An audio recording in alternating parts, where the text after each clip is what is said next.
Hi, we're Vicki and Paul Jenkins, and we're here to share with you 5 powerful lessons that we learned from our grandkids.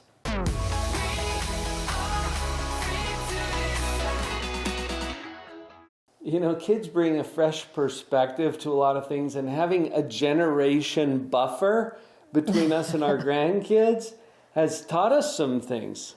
The first lesson is people before problems. Still problems. Right.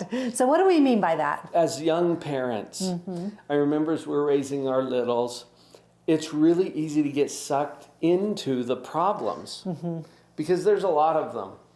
And that's inherent in parenting or in any family. I think with the perspective of years now, and as we look at our grandkids, we can see that the people are more important than the problems. You still have to deal with the problems. Right. But it shifts the importance up. People before problems, but still problems. What do you think would have changed for us as young parents if we had more of that perspective then? You know, I think sometimes it would have helped with seeing kids for the autonomy that they are. Just giving them, offering them that autonomy all the time. Because I think sometimes we see them as a package, like the kids, versus individuals. And they have interests and personalities And you of see their it own. so early. Yes. You can see it really early, especially from this step back. You can see the personalities really coming out early as strong traits. I just think it's really interesting. But I even remember this with kids when I made a really specific choice to see one of my kids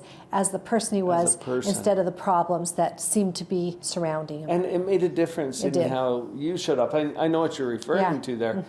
How we feel determines how we show up. And that's why it's so important to identify the perspective that allows us to feel better in the moment. That has us showing up better as parents. Here's another lesson that has become more solid for me since we've had our grandkids. Values before valuables. Still valuables. It's still valuables. I actually had lunch with a friend yesterday who is a grandma, and she's in the process of building her dream home. It is gorgeous. It's going to be absolutely amazing. She said, you know, we've been living in this little place.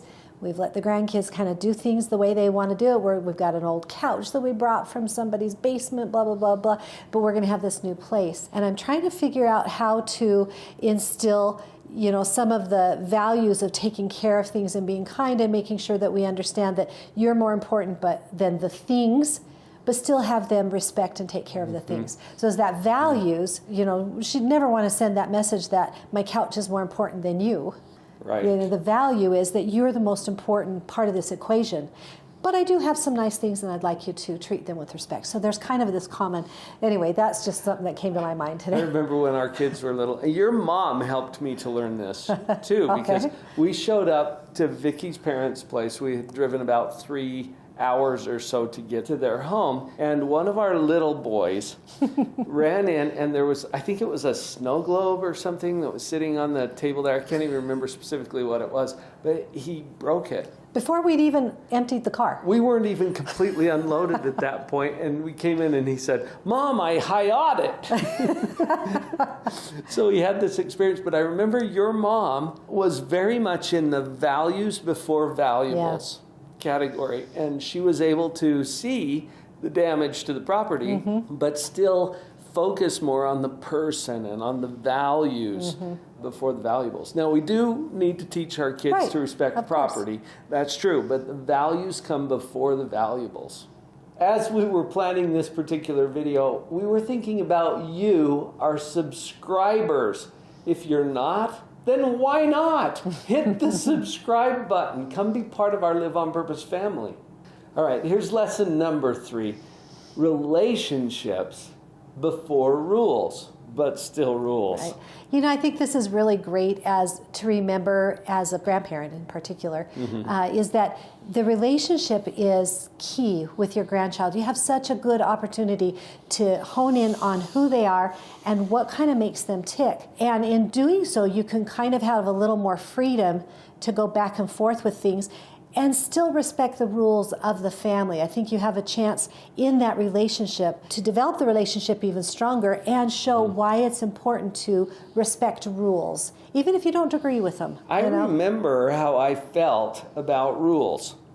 As a kid? As a kid, okay, but also as a younger parent. Okay. And now as a grandfather. It's so interesting to me, and I used to see this in my own grandparents, for example, who seemed really chill about some of the rules. My parents, not so much. Yeah. And I'm finding that in myself, too, the perspective of another generation. And as I think about the importance of the rules, I'm a big fan of rules. In our parent coaching, we've narrowed it down to 3. Respect yourself and others, respect property, and respect authority.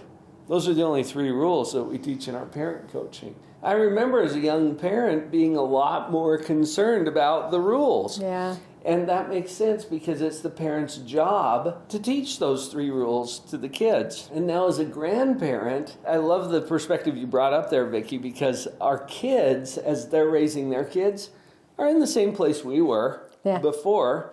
So we get to respect their rules, but the shift in focus for us is more toward the relationships now. Yeah, we get to really focus on building that relationship, whereas I think as when you're a first generation parent, you're really focusing a lot of the times on setting up the rules because they really help to make the rest of the situations go better. But you can really kind of concentrate on the relationships with respect for the rules too. We had a coaching group recently where we focused on this particular issue and how there's a developmental shift because when your kids are little and you're teaching them the rules, it's very transactional. You do this, you get that, cause and effect. And there's a point where we graduate into more of a relational space as our kids mature, but also as we tend to mature as well. It shifts from that transactional over to more of a relational focus. So I think it's a natural process. You know, and I have a family member who had some really difficult situations sometimes with her parents, not really feeling understood. She didn't follow all the rules that they set, and so the relationship really suffered. But her relationship with my mom, her grandma, was really amazing. And she fell back on that relationship time and time again and still does to this day, even with my mom being gone. So I think that building those relationships that can last beyond the rules, but still respecting and acknowledging the rules is important, but the relationship comes first. Yeah.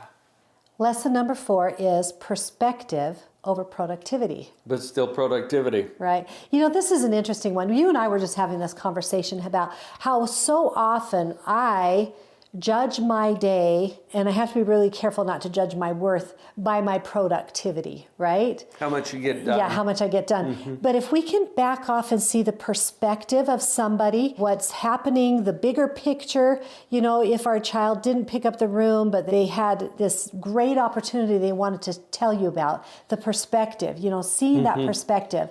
And productivity is still there somewhere, but what's going to come first? If you've got to choose between making sure your child gets something done and being productive versus their perspective, truly understanding where they're coming from and seeing their perspective, seeing what they value in life. It reminds me of one time, our little kid, our oldest child, had a little sunshine that he had gotten at a church activity, and he was ripping it up and throwing it all over the house.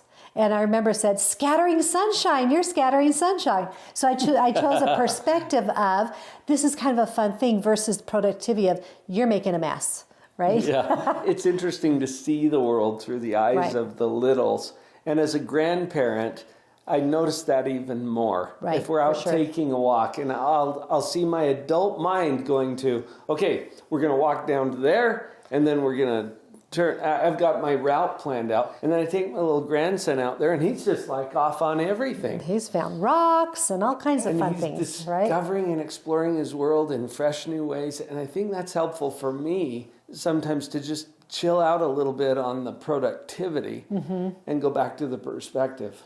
That leads us right into the last one. You can see that all of these lessons are similar. Right. But the last one is love before lessons. but still lessons.